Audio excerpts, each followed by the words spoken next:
All right, guys, thank you so much for tuning in. It's Sarah at carnivore.yogi. I'm really excited about my guest today. I actually saw her on her channel do an interview with Tristan with Primal Edge Health, and I will link that below this video because it's what I saw, and I was absolutely glued to this interview because this woman was like speaking to me, speaking to my heart. Her story is very compelling. Um, and I also met you through Emily, who I interviewed on the show, who I'll link that also below. We'll talk a little bit more about that whole Emily connection because it's very relevant to this discussion. But I want to introduce you guys to Niti. She's amazing. So, Niti, Hello. yeah, tell us a little bit about yourself before I start asking you questions. Um, about myself. Like, where do I start? I know. Let's see. Well, I am the catalyst working to reestablish the regenerative small family farm food system. And I'm doing that because we had a daughter who was diagnosed with esthesioneuroblastoma in 2007. And even though we were able to stop her cancer and we learned how to use food as medicine to heal cancer, she was structurally damaged to the degree where she was basically terminal upon presentation. But I wrote all about it in detail in my book. Which I will definitely link below. Yes. Yeah, because I don't really want to talk about her story because it's just honestly too emotional for me to discuss. But I did just pour it all out in here for anybody who wants to know that. And that's the first third of the book. And the rest of the book is about, how to not have to go through human torture therapy.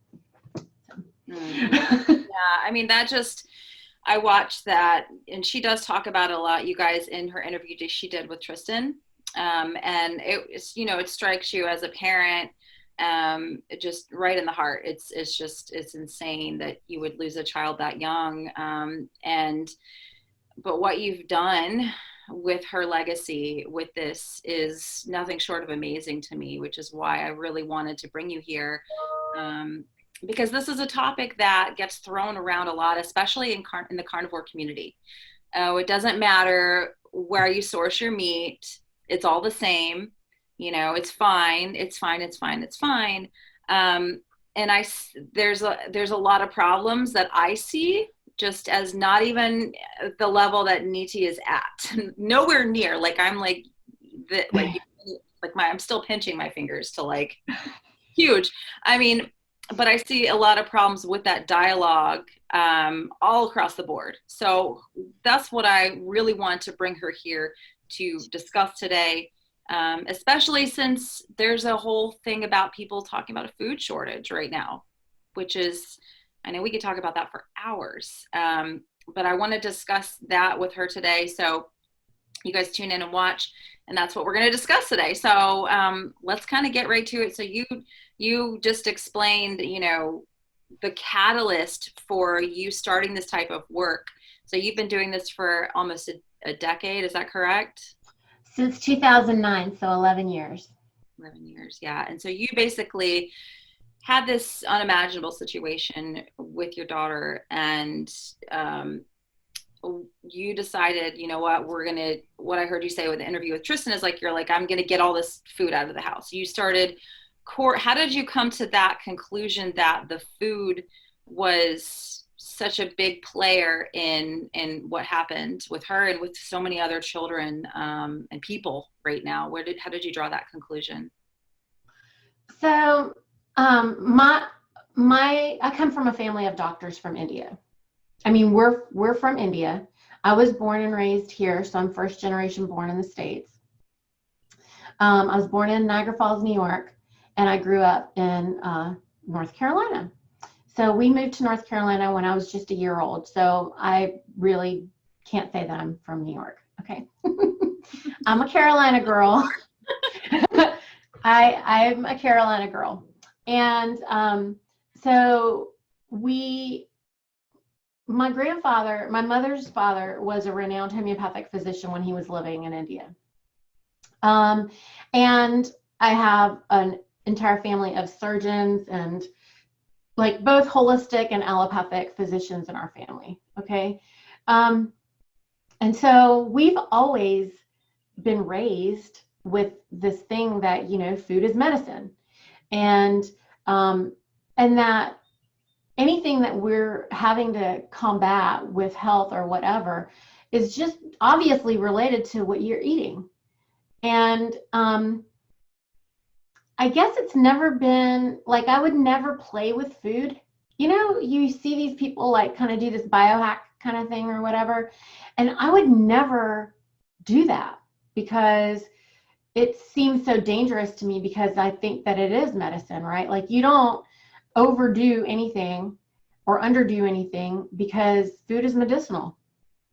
And for a long time, I felt that way. I would have argued, you know, back then when we first started figuring these things out, you know, about how to manage the cancer, I would have argued that just one thing, whether it be vegan or carnivore, as we have things standing today, I would have never thought that that was going to work. Like it would have to be a balance, because it needs to be a balance. You know, that's what I would have thought. Like the doctors are always saying, have a balanced diet. That's what everyone says. Yeah. Well, you think you need these plants for some reason. And what I know for sure is that, you know, yes, herbs are medicinal, minerals, you know, and all of these, you know, vitamins and minerals and things. But we also have to be able to digest those things for us to be able to absorb and access those things. I mean, I guess that's getting off the subject here. Let's see. Back to where I was. Why did I think that it was the food? Well, I would have always thought it had something to do with the food first. I would have always been trying to look at food and environment, because that's my natural response to us not being well. I would have been trying to figure out what is it that's happening. And then, of course, it's very amazing to me that I arrive at Duke, and the first thing they say to me is, this has nothing to do with anything that you eat or your environment. Oh, yeah. And I was like, oh, and they actually gave me a book that said that I wish that I would have kept, but in my rage after Meena died, I threw away a whole bunch of stuff. And unfortunately, I threw that book away, and I don't even know how to get another copy of this book, which I wish that I had just for the proof of it. But they actually give you a book like this of like, hey, you're in this welcome to cancer. And I got a canvas bag, Sarah. I mean, right today, 11 years later, I wish that I had this bag. But you know, when she died, I was you're grieving, you're devastated. Yeah, I was so mad. I literally threw away. I can't tell you all the stuff I threw away. It was so crazy. I can only imagine. But like, I threw away anything that had to do with her cancer reminders. You know what I mean? So that bag and that book were tossed, and now I'm like, crap, I really need to be able to show people that these lunatics gave me this book. You know, that's what I think the medical establishment just does that. You know, I was told the same thing when Alexis was diagnosed with autism. It has nothing to do with anything environmental, nothing to do with food, nothing to do with, you know, anything other than just genetics. You know, bad luck. Were you told bad luck? Yeah. They told me I had bad luck. Yep. Yep. Feels that way. Certainly feels that way. And you can go straight into your emotions and just let emotion take over and never get to logic, which is what you did, which is why I'm like, yes, yes. Thank God you were able to get some logic in there. It was really hard. It was very hard because it went against all the orthodoxy. Yeah. Because now I had to stand up against all the institutions. And, you know, there's the medical mafia. There is, you know, the poisonous food system. So there's centralized food, there's centralized medicine, there's centralized education, you know, which I don't have enough of because I'm just a stupid mom. And, you know, I don't have a degree in science, or Right. anything, like any sciencey degree that would give me the power to be the knower of these things, because I can't know anything unless I have a degree. Right. That's a whole other topic. I mean, this is my big problem with, the community as a whole, with any kind of community, is like you have these people who are doctors and they sit there and they cite studies all day. They cite studies. We don't know who conducted the studies. We don't know who the studies were done on. We don't know if they're epidemiology. We don't know if they're causation. We don't know any of this. And all they do Doesn't is matter. I right. mean, who cares? But My thing is one-on-one with people. This is my whole thing.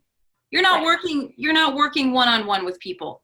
So sure, I can tell you I'm having a problem, and you can say, well, this study basically says you're full. I think it might be in your head, Sarah. Here, have some pills. Let's just Right. Here's some antidepressants, some anti-anxiety meds to deal with the fact that you're eating a tub of ice cream per day, and maybe that could be causing some some issues for you there. But yeah, it's like, I get you. I totally get you. And I feel like there are so many people out there like you. I have another close friend of mine who has worked with over 3,000 people over 12 years, but people shove her under the rug constantly and devalue what could she know.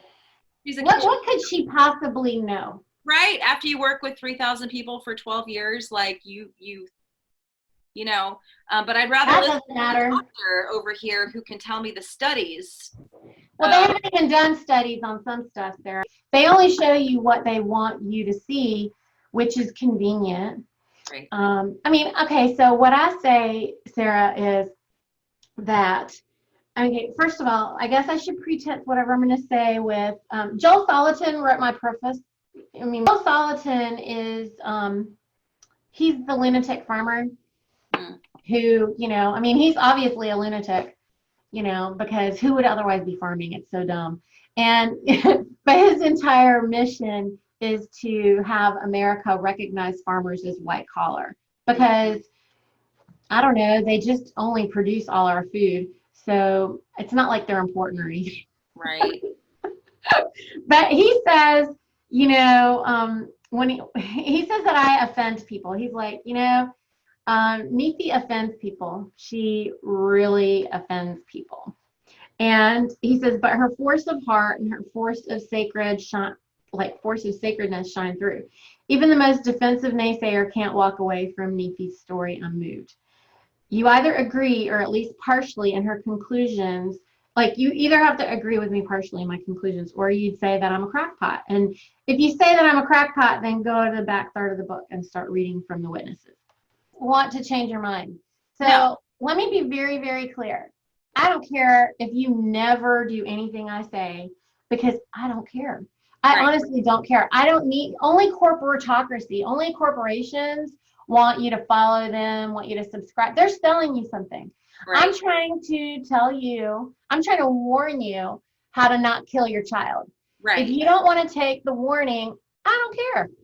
Right. I just don't. I mean, that's the problem, Sarah. Yeah. They think that we need them to believe us, or that we need them to we want them to believe us. I don't need you to believe me. I don't need you to follow me. I don't need you to subscribe to me. I don't need you to, if you want to know truth, then subscribe to me, because I will blaringly give you all the truths. And if you don't want to believe them, I don't care, because my kid is dead. Okay. She's already dead. I already messed it all up. Okay. I'm trying to not kill the other two.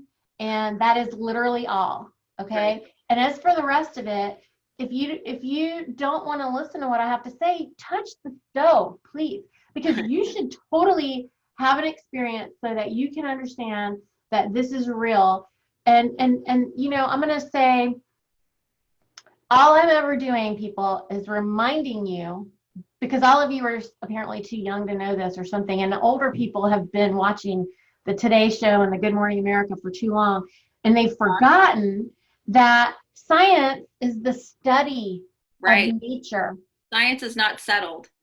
That's the thing. None of the science is settled. Science is the study of nature. There is absolutely no science that you can present me with that will ever change my mind. There's Right. none. Because the only thing I believe in is the universal laws, like gravity. Yep. It's solid. Like, I love gravity, Sarah. I love it. I love it because it never gets squirrely on me. I Right. always know when I go to the edge of a cliff, I'm going to go down. It didn't change today. It's the same as yesterday, the Exactly. same as tomorrow, the same as always. I'm going to go to the edge of the cliff. I'm going to have to be careful not to fall down. That is all. Right. Exactly. It's Exactly. consistent. It's solid. It Yep. is law. And Right. that is how nature is. And that is what I teach. I teach you everything that I talk about in this book is based on the laws of nature. And if you don't believe in the laws of nature, I don't care. I just really don't. And you don't need to read my book to figure out the laws of nature. Right. Go find a farmer who knows Exactly. how to honor the law. But all of them don't know how to do that, because if they were institutionalized, like they went to NC State University or any of these, ag universities, any of them, then they were taught lies.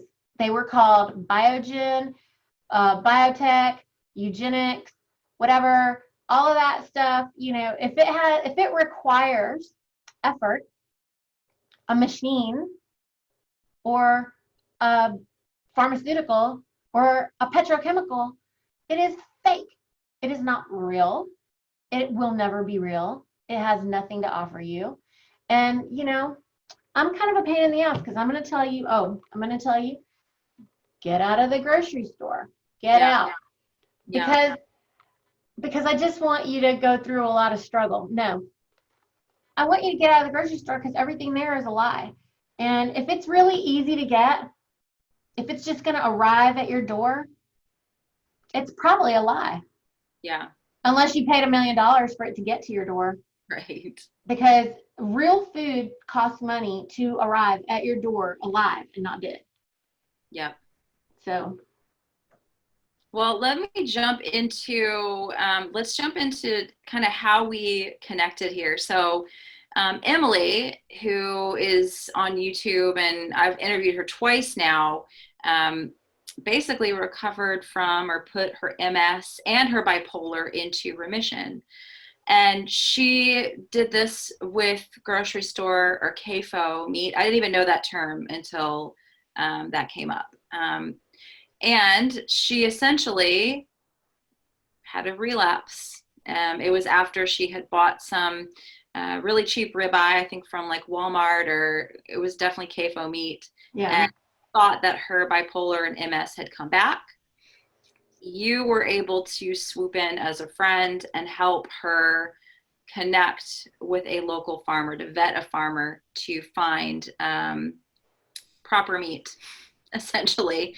And now she's doing great again. And she was able to go, put everything back in remission, and it was fine. Within days, within moments. Exactly. And that was like, when I saw that story, when I talked with her, I was like, damn. Because again, we're being told it doesn't matter. You can get your stuff at the grocery store and it's going to be just as good. And, and I see some stories of people who are getting better because they've taken all the grains and processed stuff out of their food. But for people, what are your thoughts on that? You can take that and run with it wherever you like. But yeah. Okay, so I will start with CAFO, Confined Animal Feeding Operations. The problem with the CAFOs is not that they're feeding the cows the grain, as much as it is that they're feeding them GMO grain. It's genetically modified soy and corn. Let's start with that, which is a chemical. They're chemically doused grains, okay? Which means that the thing that you're eating is eating chemically doused grains. And I don't care that they were on grass for the first 12 months of their life, because they still, if you were to eat grass-finished beef that was legit grass-finished beef, then it would actually be raised out for 3 years. It wouldn't be something that's ready for you to harvest at 12 and 18 months. And all the meat in the stores are 12 and 18 months, whether it's grass-fed, whether it's grain-finished. So when people say that they don't like grass-fed, they've never actually had regenerative meat. Yeah. If they've actually had something truly regenerative, it's 3 years old. And so you haven't had that. Right. Also, I think it's very interesting that the USDA tells the processors that if the creature is more than 30 months old, which I need it to be 36 or older for it to be really tasting good, then they're going to waste the spine and throw it away because they know that it'll taste good after that. And they know it'll be amazing, and they know it'll be fabulous and whatever. And they say that it's because they do that so you can't possibly suffer from mad cow disease, which only happens when you abuse or mistreat a creature. It's not an age thing. It's not because they're 30 months or older you're going to get mad cow. And logically speaking, why does nobody say, oh, you mean they get mad cow after 30 months? Is that what happens? Like, no one has ever thought to themselves, oh, when a cow is more than 30 months old, they have mad cow, which is okay for them to be used for being a bull or a mama cow. Nobody cares if they're mamas when they're over 30 months, because you're not just killing off like your good, strong bulls or good mamas. Right. You're just only doing that. You're only wasting that meat on the meat animals. I want every carnivore out there who values beef to go to whoever they can find in power and say, what the hell?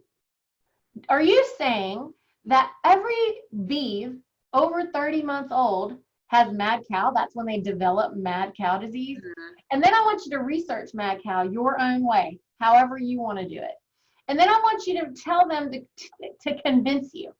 I would say, I like that guy. Who's that guy that shows up on college campuses with the table and he's like, Oh, yeah. Whatever his name is, he's funny as hell. Who's like, convince me, like change my mind. Right. He's at the table to change my mind. Okay, so change my mind that I do not believe that cows have mad cow disease just because they're more than 30 months old, as evidenced by the many creatures that we processed and eaten and enjoyed. Okay, so that's my proof and my evidence. Change my mind. Change my mind that all of those creatures have mad cow disease, and therefore we must throw away and waste that meat. Right. And why are all of the beef producers, all these ranchers who are, by the way, not stupid, okay, they're brilliant geniuses. So all y'all ranchers out there, I want you to change my mind. Is that what you know to be true in all the years you guys been ranching? Are you telling me that all the creatures that are over 30 months have mad cow disease? And if so, then why are they allowed to be mamas and daddies? Right. I just really want to know because it's inconsistent. And USDA, FDA, y'all are full of it. Because if you're going to say that they can birth babies, they can be mamas and, daddies, but they can't be eaten. Right. What are you talking about? Like, this makes no sense. Exactly. It makes no sense. That means that their babies are not unwell. I mean, I don't really get it. Yeah. But I'm just a dumb mom, Sarah. I don't really know anything. I mean, yeah, I gotcha. It's the things, right, that make you go, So there's that. Okay. With what I just told you, I mean, that's just one little bitty piece. Right. Okay? So what else is wrong with CAFO? Well, their life really isn't that bad, people say. It's not like you don't have to stand there and whip them, okay, for their life to be bad. Right. How about they're standing in houses, okay, or on dirt? Oh, they're not in houses, Niti. They're too big. They're outside. Okay, well, they're out on dirt. They're not on grass. They're not on pasture. That's hot. It's uncomfortable. It's not cool. It's not cool. It's not nice. It is do you understand stagnation? Do you know what happens in a stagnant environment? Oh, maybe that's why they have to use antibiotics on those creatures. Right. I mean, come on. And it's not about fattening them on the grain. That's the problem. That is not the problem. The problem is that you have them on dirt, on antibiotics, and just because you wait for the withdrawal period, you give them antibiotics so that they can, look, the other rule, Sarah, is that they have to be able to walk into the processing facility. USDA standards, because that standard means that creature is amazing because it can walk in by itself. So it has enough life force to walk in, okay? So barely, it could be basically unconscious. It could still be in kidney and renal failure, which it is, okay? It is. Why do you not find liver all over the grocery store? Why is liver unpopular now? Why is there no bone-in meat anymore? When I was growing up, there weren't I would never buy grocery store liver. I wouldn't touch it with a 10. Okay, well, why would you eat the meat? What's the difference? Well, I don't. I'm just saying, like, I just am saying you can't say that you're not going to eat one part of it and you're going to eat the other part. Who cares? It's the same creature, okay? So I don't get it. Like when someone says, I mean, sometimes I want people to just listen to what they're saying because people do say this all the time. And well, I just don't like liver. Okay, no, that's not even what this is about. No, you don't have to like it. You don't have to like it. Right. And the other thing is you can't buy bones, and they don't have anything with bones in it. Mm-mm. And why can't you eat anything with bones? Because your teeth hurt. Because people tell me that. Do they say that to you, Sarah? People say I can't eat it with the bone in it because it like hurts my mouth. It hurts my teeth. Gosh, yeah. That's not normal. Or what about the babies who try to walk and they just break their legs, Sarah? Mm-mm. And they're in casts. I mean, I call that rickets. Why can a pediatrician not know that? Right, exactly. Okay, sorry, that's off topic. But back to the CAFO. Yes. They are outside. They're in the sun. Okay, let's give them shade. Pretend like they have shade because don't know what I'm talking about. I don't know anything. I've never like driven by one or anything. I mean, you can smell them for miles. People talk about how they're, isn't this what the vegans are all mad about? They're actually I am with the vegans on the anti-CAFO. Okay, right. I am. We're on the same page. Yeah, I'm the same. I'm the same. Yeah, it's the only thing I agree with them about. Literally the only, because I also believe in human rights. I don't care about the animal rights more than the human rights because I'm a human. And guess what? Lions care about lions, and tigers care about tigers more than you. And elephants care about elephants more than you. That's just the way it is. So I'm not going to apologize that I care about human rights more than animal rights. Right. I care about human rights more than animal rights. And also, we're human animals. We're animals that are embedded in nature. And yes, because we're animals embedded in nature, if a virus affects an animal, it affects us. It affects the soil. It affects the air. It affects everything that's living. And guess what? We're alive. Yep. Are you alive? No. I mean, I'm not going to teach my children to fear life or fear nature because that is the dumbest thing I've ever heard in my life. And I'm not going to try to disinfect my life. And I'm not going to disinfect my kids. And I'm not going to disinfect my air because I'm alive and I want my air to be alive and I want my everything around me to be alive. Yes. Okay. And the water. I want my water to be alive. Yeah. Did you know water has life? We could do a whole show about that. We could. Yes, I did. You're a yogi. You know. 100%. Yes. I'm Indian, guys, so me and her already had the yogi master conversation. We're going to have a whole other separate conversation about that, so definitely stay tuned for that. Yeah. Okay, so did I cover CAFO, everything else? Okay, so they're medicated because they're sick, because they're in kidney and renal failure. Has not much to do about the grain, except the grain is also there, chemically sensitizing the meat. So if you're eating plant material that has been sprayed to death because it's a GMO. Yes.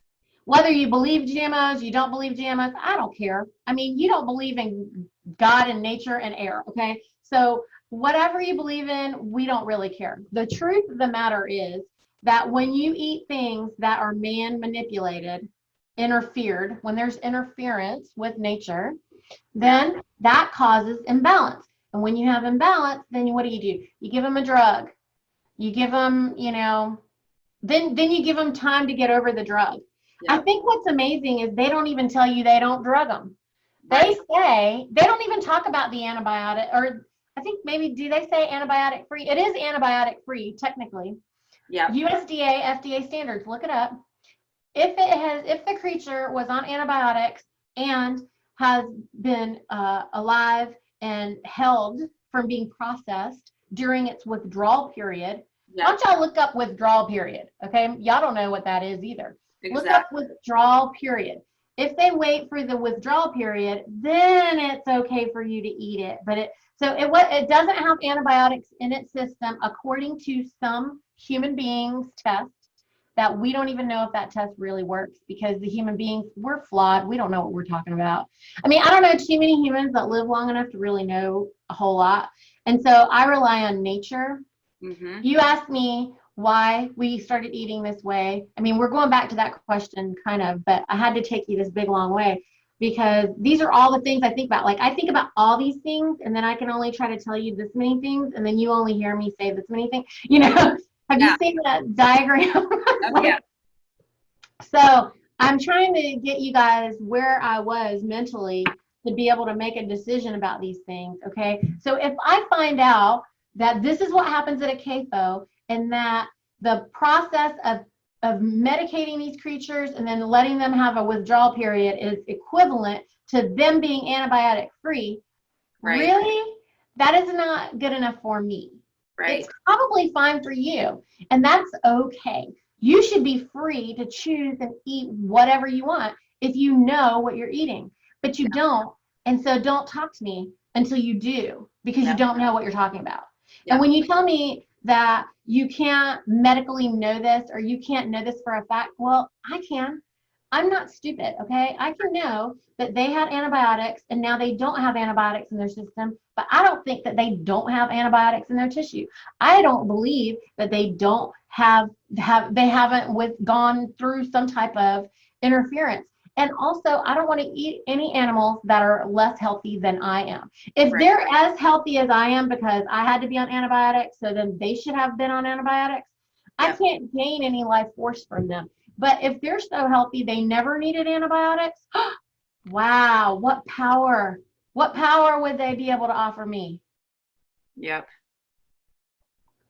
Why would you want something? Why would you want to eat something that had medical interference? Exactly. Exactly. So true. That's the problem, CAFO meat, you asked me. So Emily did okay with the meat for a year. Is that usually Almost, what you see? almost. It was amazing that that happened to her on her 1 year carniversary.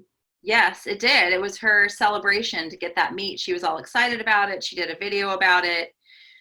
So what's up with the year? Like, I how don't does know what the deal. I don't know what the deal is about the year, but I will tell you that I have seen this repeatedly in thousands of people over the past 11 years. that? There's something about it that people can tolerate CAFO meat for up to a year, specifically if they go very meat heavy, like in the sense of keto or carnivore. Mm-hmm. And then after that, they become chemically sensitive and they have a reaction. I cannot tell you how many parents I've met that say my kids won't eat meat, but then I get them on our regenerative meat and their kids will eat it because Wow. their kids have a natural instinct within them that allows them to just know that this makes me feel good and this doesn't make me feel good. And some of them, it's hard to get them to try it because, they only know what their experience is. And if their experience left them with a tummy ache or whatever, then you Right. have to allow them an opportunity, to acclimate to that. And once they do, and they realize, oh, I can eat this, and it doesn't make me feel like crap. Children don't have the ability to convey to you this information, and even when they do say that makes my tummy hurt, you don't Exactly. believe them. Exactly. I mean, Exactly. why don't you believe the kid when the child says that makes my tummy hurt? Why don't you believe them? Mm-hmm. It's the only thing they know how to say. And then when they're younger, they don't even know how to do that. They only know how to throw it across the room. Exactly. They're gonna let you know. Um, so what I really want to know about is this hot topic right now, the food shortage that everyone is losing their mind over. Specifically for people who are watching who worry about that, what can people actually do? Like, how can we empower them a little bit to, number one, not worry about the situation. Number two, or maybe they should worry about it. I don't know. I know it's a very loaded question, and I definitely want to. Very loaded. Thank you. Thank you, Sarah. Yeah. You're like, oh, great. Where do I start? But, what can people do right now during this time? I would say there's a lot of politics behind what's going on. Yeah. I would say that you should figure out the politics and follow the money behind what's going on. I would say this doesn't need to be happening.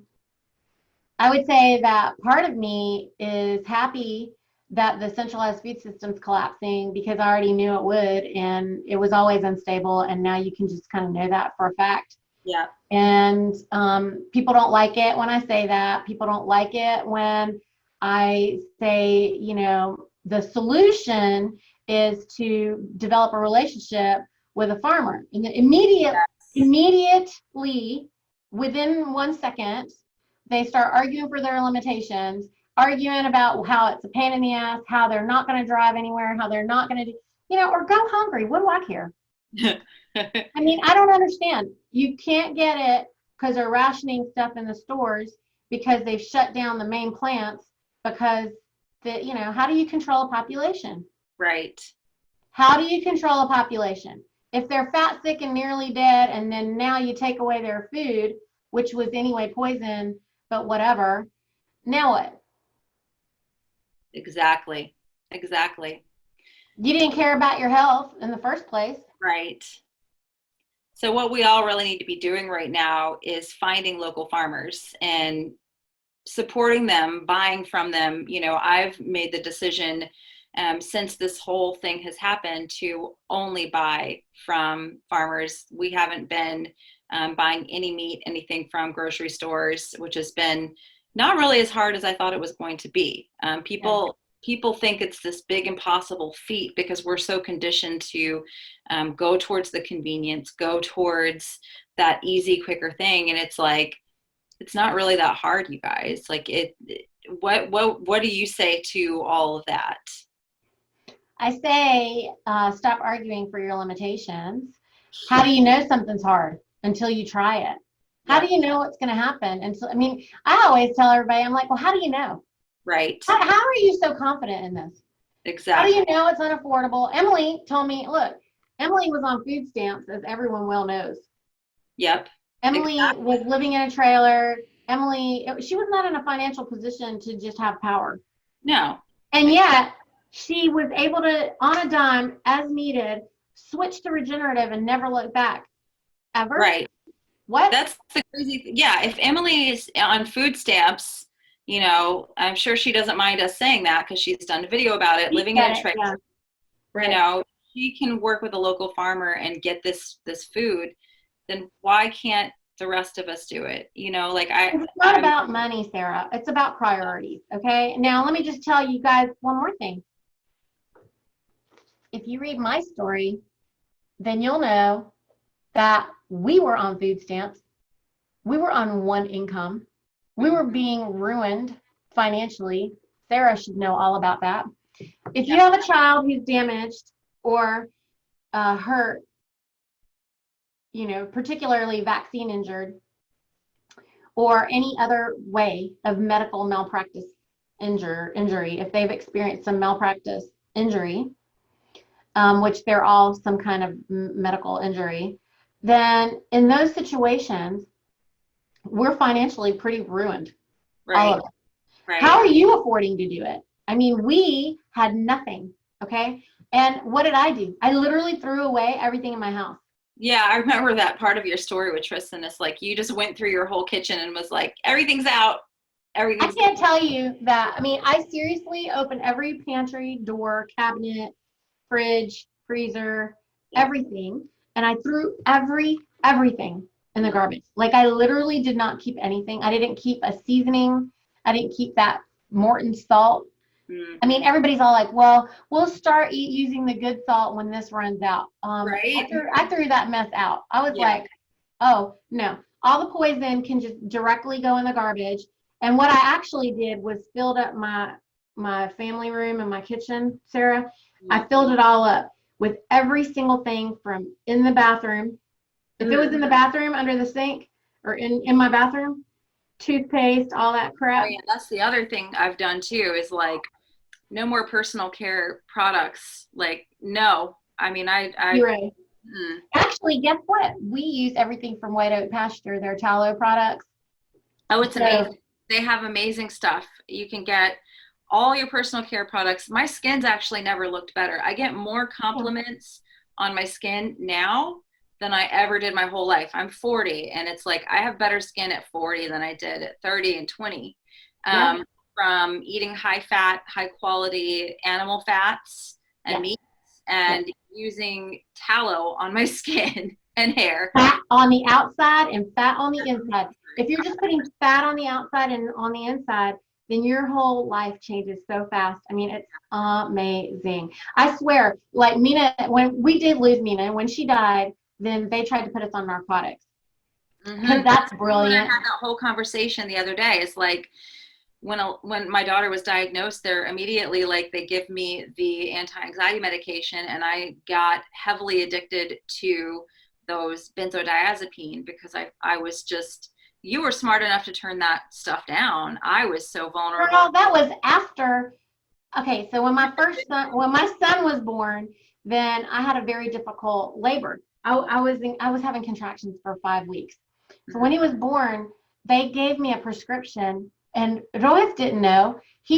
My husband filled all the prescriptions the doctor said, because he just thought this is what happens when you have a baby.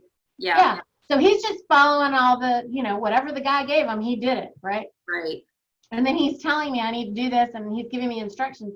I don't know why I need it, because I'm not in pain. I'm not uncomfortable. Like, there's nothing wrong.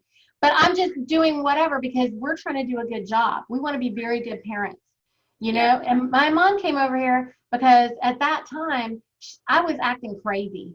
Okay. And my mom and my mother-in-law were here because, we had a new baby. And so they were over here. My mom's like, what's wrong with you? Yeah. And I said, I don't know. There's my medical chart. Why don't you look at it? So she did. She said, are you taking all this stuff? Yeah. And I go, I don't know, because I literally couldn't remember if I was doing it. And then she asked Rohit, she goes, what is she doing? Is she doing all this? He goes, yeah. He goes, I give her the medicine. And she said, she took the bottle and threw it away. She said, you cannot give her narcotics. She can't know what the hell's going on. She said, no wonder she's acting out of her mind. She doesn't know what the hell's happening. Who has a baby and then just sleeps and acts crazy? She was like, you do that. You can't. Oh, yeah. It was so crazy. And so after that, I was terrified of anything that a physician ever gave me. Oh, yeah. And so thank God for that experience. Otherwise, I probably would have taken the narcotics. I mean, I don't know what I would have done. I would have been following doctor's orders because we would have just been trying to do a good job, right? Yep. Yeah, exactly. Well, man, I feel like you and I could talk forever, and we're definitely going to come back and talk more about different topics. Like, I feel like we could start our own podcast pretty much. Right. I will say this. I want to finish answering the one question. Yeah, yes. About the solutionary thing, okay? So I think that you should definitely try to find somebody regenerative that you can establish a relationship with. Yes. I think that you'd be surprised at who you'd find.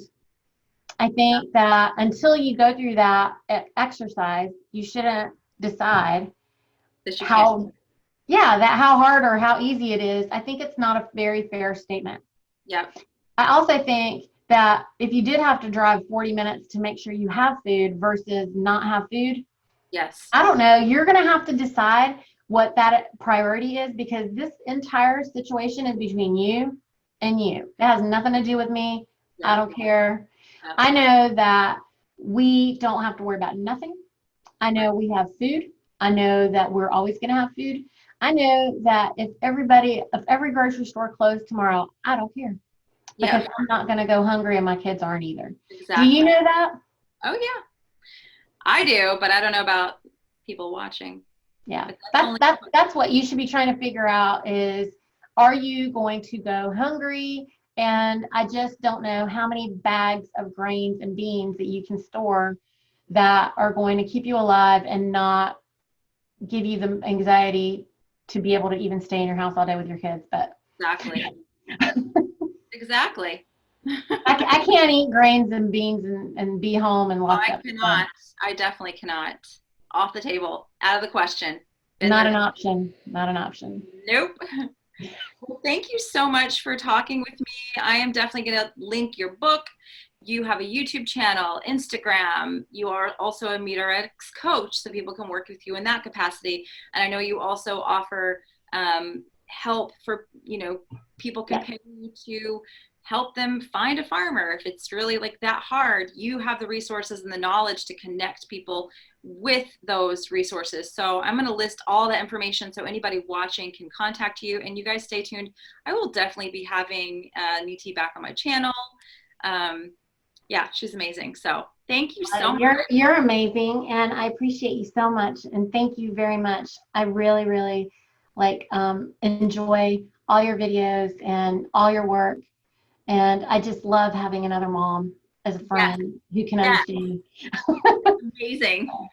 Thank you for that. You all right.